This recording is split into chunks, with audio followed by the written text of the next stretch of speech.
Breaking news. Of course, I'm your host, 𝒮𝔞𝔤𝔤𝔢𝔯𝒮𝔮𝔲𝔞𝔡. That look cool? Anyways, breaking news. We have received more news. That's right. We have received no more than 2 news updates in the same week. That's right, ladies and gentlemen. We have received news no less than twice in the same week. A feat previously thought physically impossible, as proven by physicist Dr. Neil deGrasse Tyson. Anyways, last thing before we get to the actual news, I have to say, guys, I did an oopsie. Party Knife made no less than 3 mistakes. That's right, guys. I admit it. I made 3 mistakes.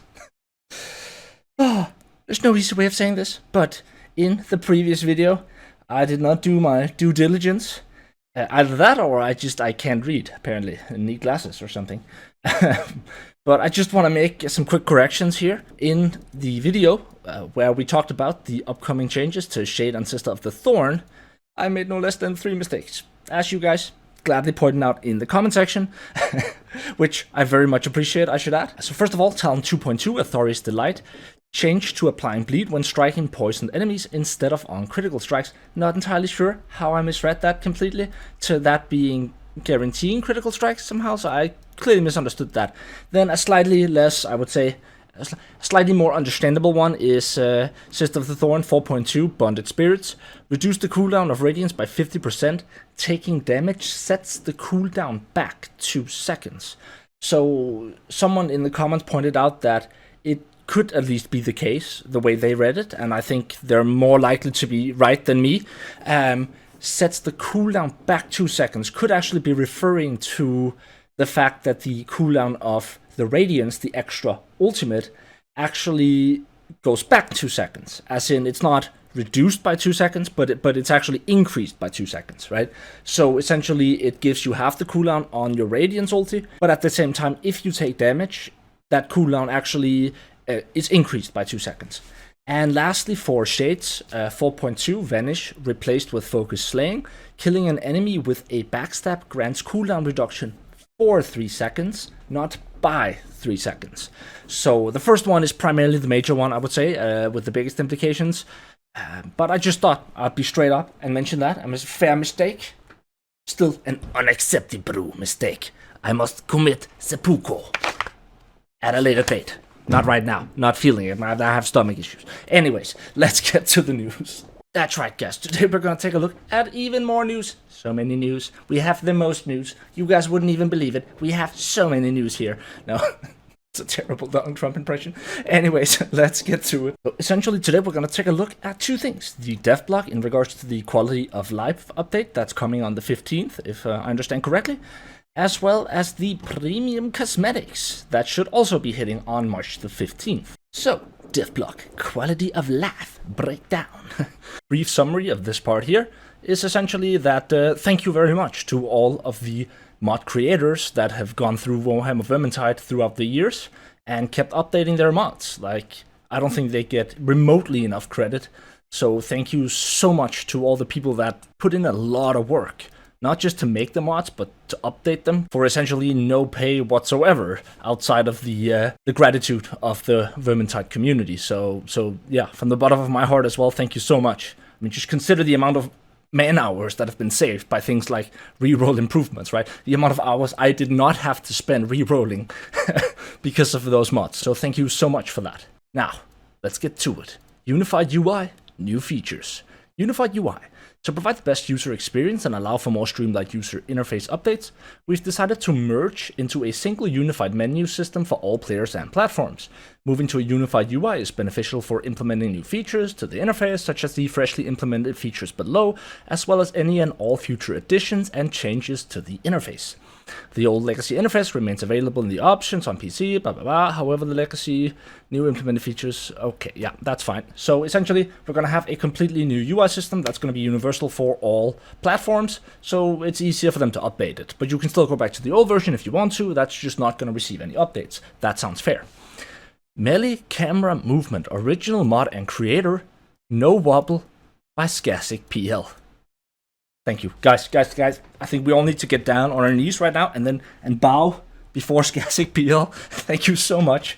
Of course, that mod originally is there because some people actually find it nauseating. Like they'll get sort of what's called motion sickness of a form when experiencing those movements. But probably 9 out of 10 people use it because it's just really nice to be able to hit the thing you're aiming at, right? Great mod. Really appreciate that they're putting this into the actual game, because every time an update comes out that breaks that mod, which to be fair is not that often, only very major updates usually broke that mod, but when it happened, my god, were people in outrage. Like, there were people who'd be like, nope, not playing the game, just gonna wait, don't care if it takes 2 weeks, 3 weeks until the other, I'm not gonna play until that mod is updated, right? So I think that's a really nice feature. Detailed UI. Original mod and creator, numeric UI by 𝒮𝔤𝔤𝔢𝔯𝒮𝔮𝔲𝔞𝔡. We are in your debt, 𝒮𝔮𝔢𝔞𝔤𝔢𝔡 and 𝒮𝔮𝔲𝔢𝔮. Taking influence from the numeric UI mod, this new option gives you the choice to add more detail for health and ammunition values in the in-game HUD. Nice. Kill confirm crosshairs. Original mod and creator, kill confirm crosshair by Pixel. Similar to Pixel's mod, the kill confirm crosshair indicates when a killing blow is delivered, so when you're in the thick of it, you can get a better understanding of when you've killed something or what enemy class it was. Essentially, it gives you a little visual prompt at your crosshair to indicate, oh, you killed special. Right? That could be one shape or color, and you killed XYZ, would then have a different shape associated with it, so you knew whether or not you got the kill if you shot something off in the distance, right? Friendly fire crosshair and hit markers. Original mod and creator, friendly fire indicator by 𝒮𝔢𝔢𝔯𝒮𝔮𝔲𝔞𝔡. This feature shows you a hit marker when damaging an ally, or if you get damaged by an ally or an elf. It was most likely an elf, let's be honest. Social wheel emotes. Now this one is going to be so much fun, okay? The social wheel emotes are characters' poses that can be triggered from a second wheel that's adjacent to the social wheel. These can also be cast directly from a shortcut key by default U key, but can be rebound. Upon casting an emote, characters are set in third-person camera. We're looking forward to seeing some of these screenshots you can come up with when posting the heroes in various locations in and around Helmgard. Love that. That's gonna be so much fun. Like that. That's gonna be so much fun. You know, after doing something epic or hilariously stupid, posting an emote, you know, that's the golden moment, right? Plus, it's gonna make the thumbnails so much easier. So, absolutely love that. Manage career inventory. Original mod and creator, UI improvements by 𝒮𝔴𝔞𝔤𝔢𝔯𝔮𝔮𝔢𝔞. Okay. You'll soon be able to manage other careers than the one you're currently on. Great. Without having to switch careers, this option will be available in the top right corner of the inventory. In addition to this functionality, everything that is present in the inventory tab will be accessible, e.g. talent crafting. Changes made here do affect the bot's loadouts as well. Nice. Hell yeah. That's awesome. That's gonna make it easier, not just to change your bot's builds, but essentially the idea, like the problem that was here in the first place was that, let's say I'm in a group, right? And maybe I want to open a chest on my 𝒮𝔞𝔢𝔞𝔤𝔤𝔢𝔯𝒮𝔮𝔲𝔞 but someone that I may not know is on 𝒮𝔞𝔢𝔞𝔤𝔢𝔞. Now I would have to ask him to switch hero for me to go on 𝒮𝔞𝔢𝔞𝔤𝔢𝔞, to open a chest on 𝒮𝔬𝔢𝔬𝔬 or change something on 𝒮𝔬𝔢𝔬𝔬, right? So it's just much easier, much more fluent, much more natural when your inventory can be accessed on any character, regardless of who's playing what at what time, right? So you don't have to do switcheroos back and forth. So that's an absolutely amazing change. Also, this new UI looks really sleek, like the background. Really like that. It looks good. Managing Handmaiden playing Ironbreaker. Nice. Talents crafting. This looks good. This looks good. I like it. Let's see, what else have we got here? Equipped items on other careers. Original mod and creator, careers on equipped items by 𝒮𝔮𝔞𝔤𝔤𝔢𝔮𝔥. Not a great deal to say here. You can see which items are equipped on careers other than the one you're currently playing on by checking the items on hover tools tip. Item equipped on Slayer. Nice. So the reason that's really useful for those of you that want to know is there can sometimes be some conflict in regards to applying illusions, for example, if one of your other careers already has it on, or upgrading. I think they have fixed it so upgrading isn't an issue. But there were certain features, crafting features, that sort of would be prevented if the item was equipped on one of your heroes, right? So even if I was on the Ironbreaker, but my Ranger Bardin was using that item, then now I wouldn't be able to do set crafting features because of that, which was an issue. So that's a pretty nice feature. Let's move on. Persistent ammo counter. Hell yeah, by 𝒮𝔮𝔲𝔞𝔡. Much like 𝒮𝔮𝔲𝔞𝔤𝔤𝔢𝔯𝔮𝔮𝔞𝔡, this feature allows you to see your ammo stash irrespective of having your ranged weapon equipped. So for those of you that aren't following here, the issue was that if, for example, let's say I have a bow, right? Or a better example would be a handgun. I take my handgun, I shoot a special, right? Immediately I have to switch weapon because something's trying to punch me, right? I need to block. So I go on, right? I fight a few minions. I forget about the fact that I didn't reload my handgun, right? Now I see a special, an assassin, it's about to jump me. I pull out my handgun and then I realize, oh shit, there was no bullet in the chamber. And I start reload. I get hit in the face with an assassin, right? So the idea is just that you can see your ammo situation at all times, regardless of whether your melee weapon is out. But prioritization, that's interesting. Want to have the perfect careers to join your party for solo runs, or missing a player or two after the quality of life update, you can. The bot prioritizations allows you to select which careers should fill up your party in what order.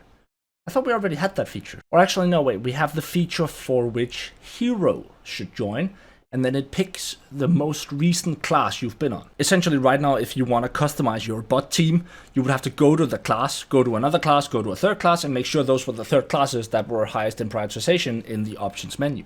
So this is going to make it a lot easier, so that way you don't have to swap around, which makes perfect sense. But safety training. Okay, let's see what we got here. Bots have now been trained in minding their step and should find themselves hanging from ledges far less frequently than before when navigating through the levels. Nice, that's good.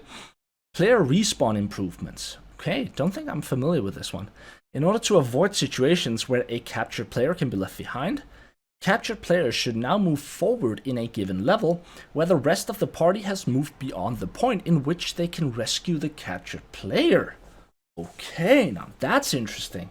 I think that's a universally great change. It can be really hard for the devs to completely eliminate situations in which the game thinks you're somewhere you're not, right? If you know what I mean. So essentially, right now there's a system of areas and locations, sort of thresholds where once you've passed a certain area, then the spawn will be on the next part, right?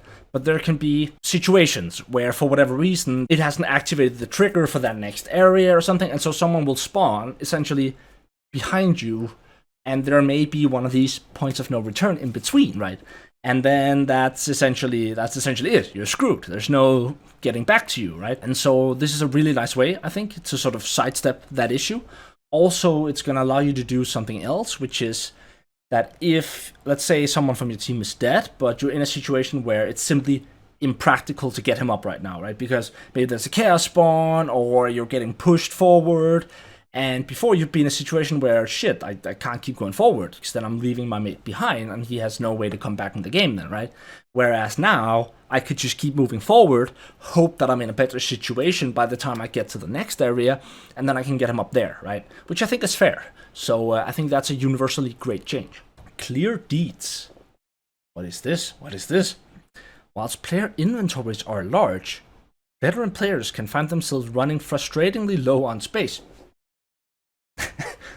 I literally had to salvage 65 veteran, like, red items the other, like, a week ago or so, because I physically could not open any of my chests. Like, even having cleared out all my deeds and sort of only having reds in my inventory, right?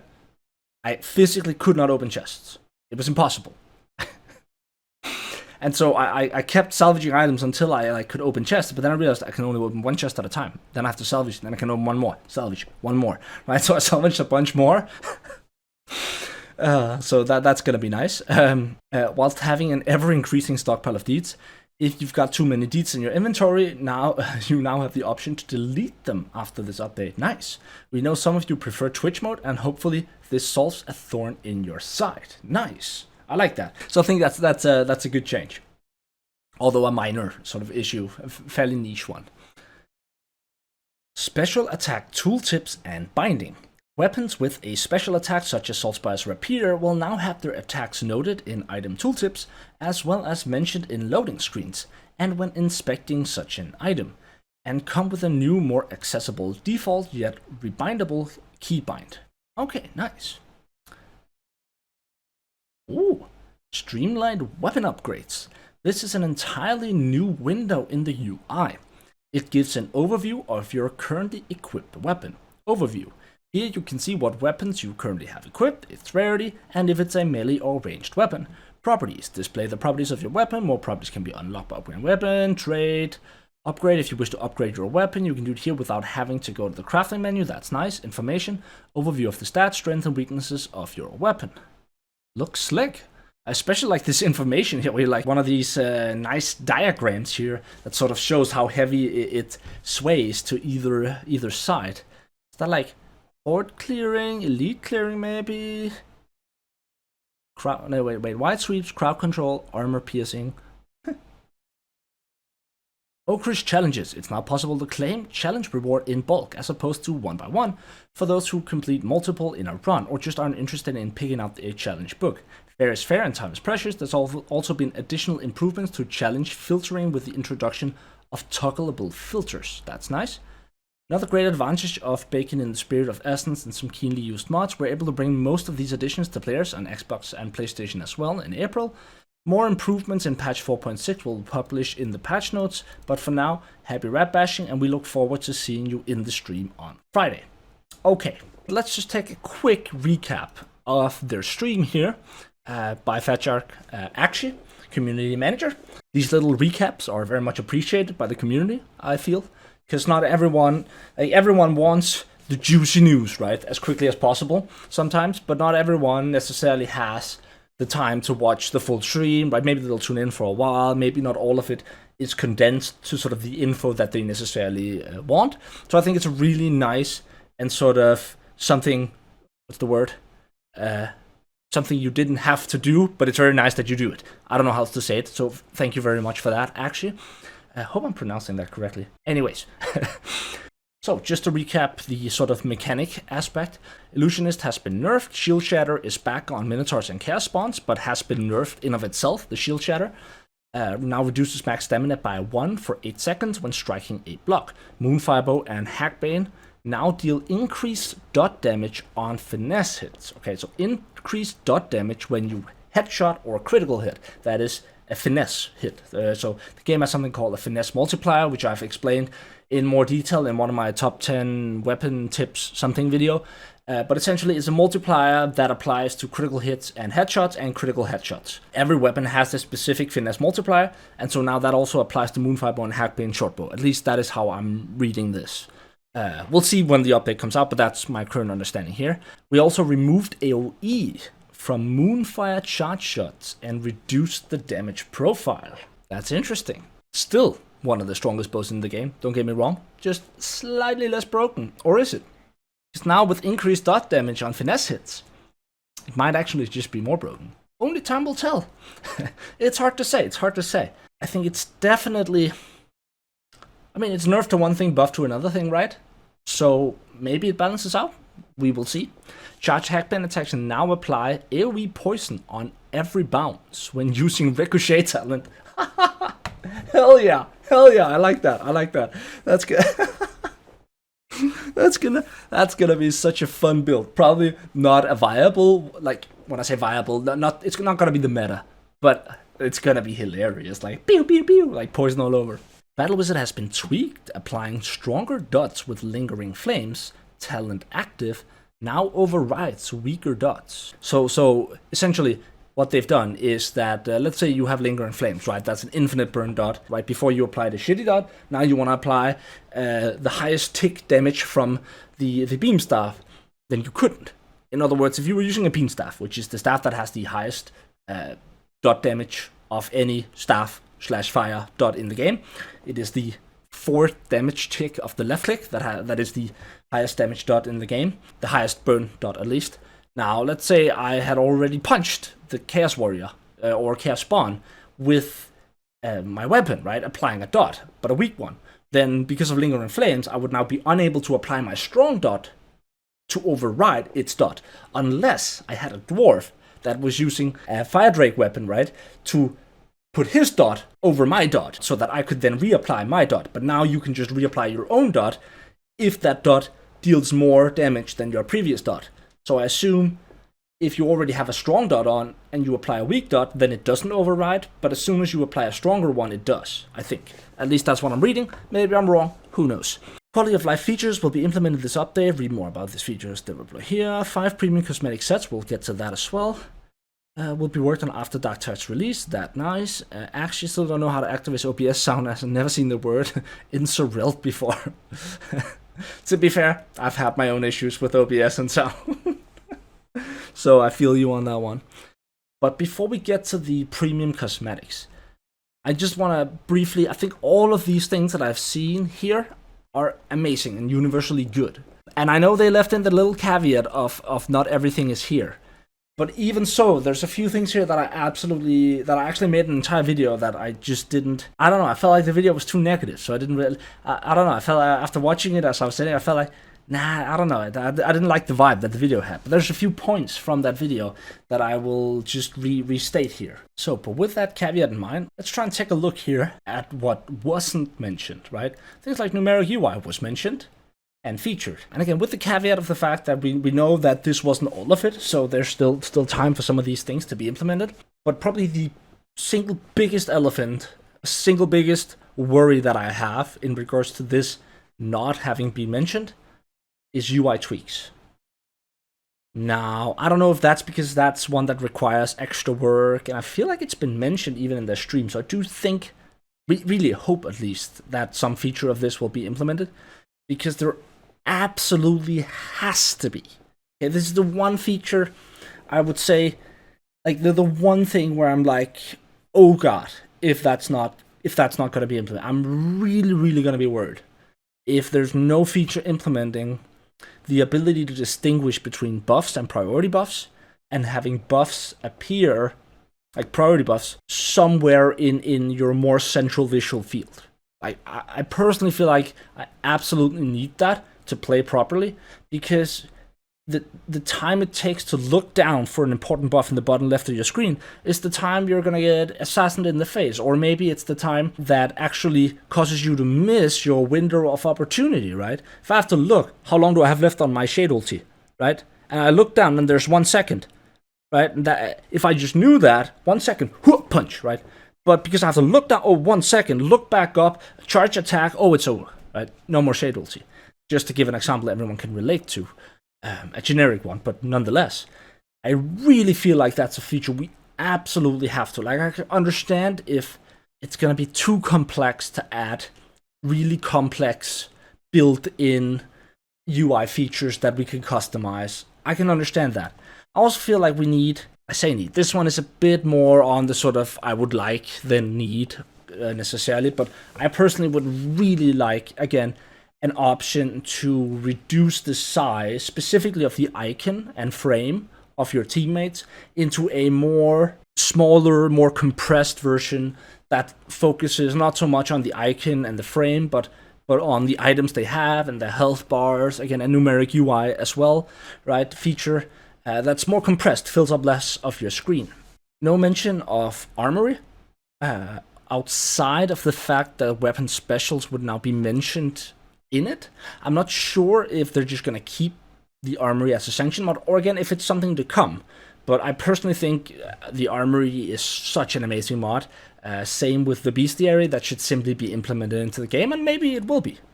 Reroll improvements, didn't hear anything about that either, which surprised me a little bit as well. Again, maybe that's just part of the UI mod that they, like the UI complete overhaul that they talked about. That's entirely possible. That's why it isn't mentioned, but I at least think it should be, because it's an amazing mod. Mission timer would be very nice. Crosshair customization, that's the one I talked about. Noida ult effects, also an amazing mod that allows you to remove some of the kind of annoying effects, to be honest. Like the thing like being healed with a med kit, blinding you.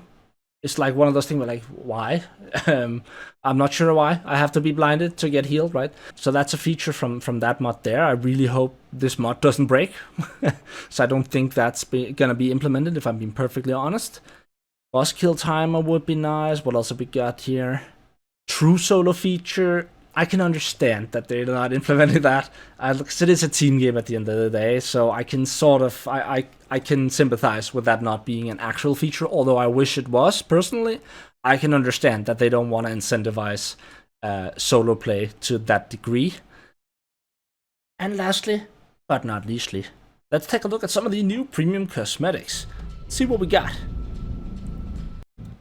That looks like a Waystalker. Maybe a sister because of the rework, but I think it's a Waystalker, right? A little bit hard to say if it's a Waystalker or a sister. To be fair, they do look a little bit alike, but my bet would be that it's a Waystalker. That can only be a Foot Knight. Guess it could be a Grail Knight too. I think it would be awesome if it was a Grail Knight, but I think it's a Foot Knight. I feel fairly confident saying that. Foot Knight has such cool... Oh my god, that's a cool armor. Eagles on it. No, that looks super dope. Man, that is a cool cosmetic. I think we all know that's a Range Barden. Fairly obvious. Some really big horns, holy...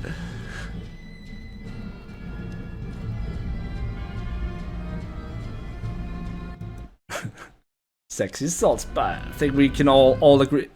Purgatory. Wait, hold on. Oh, okay. Oh my god. I swear, right before it switched, okay, my eyes looked, right? And because of the colors here, I don't know if you... What other icon does this resemble a little bit? You know what I mean? Like, my eyes for a moment was like, wait, what did I just see? Like... Oh, that's cool. Sigmar. Wait, hold on.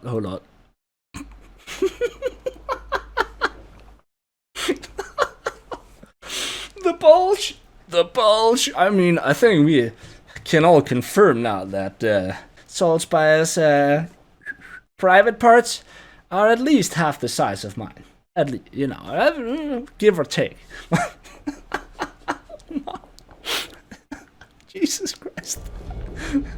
That is very, shall we say, prominent? Holy shit. I mean, it's either that. I mean, if I'm being honest, it looks like he's wearing like a crotch protector. You know what I mean? Because it's very round. You know? Didn't think I would be talking about 𝒮𝔴𝔞𝔤𝔢𝔯𝒮𝔮𝔲𝔞𝔄 private parts when I started recording this video, but yeah, you never know where the day takes you. That can only be an Unchained. Oh, that is nice. That is really nice. Very slick.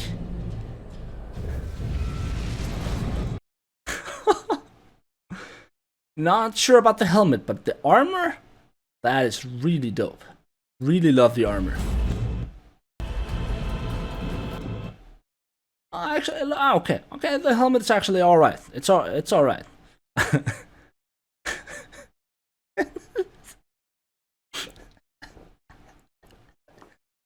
How can you not look? It's just the feature is so obvious. Oh my god, the memes with the new emotes as well. Oh, that's gonna be funny. All in all, some really cool cosmetics. Anyways, that's all I have for you guys today. Thank you guys so much for watching. Keep in mind that some of these UI changes might change, as in they're not done yet with the updates. There might be new features added, new things that weren't mentioned here, and so I really hope that's the case. If so, then forget all the criticism I had. But I'm not gonna lie, I really think the UI tweaks part is, to me and to most people, at least that I have heard from, so crucial. Right? Again, there are too many features in the UI tweaks mod to directly implement, right? Like what I mean, let me rephrase that. Sort of the detail with which you can customize your UI and UI tweaks would never be realistic or even functional as a mechanism in the actual game, right? For it to sort of transition into the actual game, it has to be user-friendly.